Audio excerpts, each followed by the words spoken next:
আসলে সাবিলার আমার কাছে, আমি আগেও একবার যখন দেখা হয়েছে আমি তখনও বলেছি যে সিনেমা করো না, সিনেমা করো।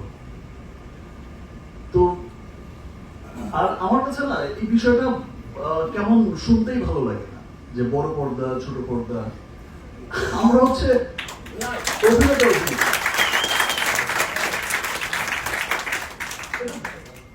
যে অঙ্গনেই হোক, আমরা টেলিভিশনও করব, আমরা সিনেমাও করব, আমরা আবার স্টেজ পারফরমেন্সও করব। আমাদের কাজই হচ্ছে মানুষকে বিনোদন দেয়া। সো আমার কাছে মনে হয় না বিষয়টা, আমার কাছে মনে হয় যে এখন আর পৃথিবীতে ওই বিষয়টা চলে না যে ভাই কোন পর্দার মানুষ ভালো অভিনয় শিল্পী কিনা সেটাই হচ্ছে দেখার বিষয়, সে যে অঙ্গনেই কাজ করবে। আর সাবিলা তো শুরুতে এসেই লিচুর বাগান দিয়ে কি যে আগুন লাগিয়ে দিল।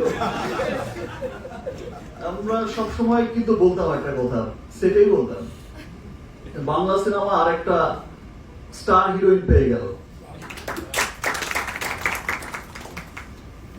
অসম্ভব ভালো অভিনয় করেছে সাবিলা, এবং ইনশাআল্লাহ এই ফিউচারেও আমরা একসাথে কাজ করব।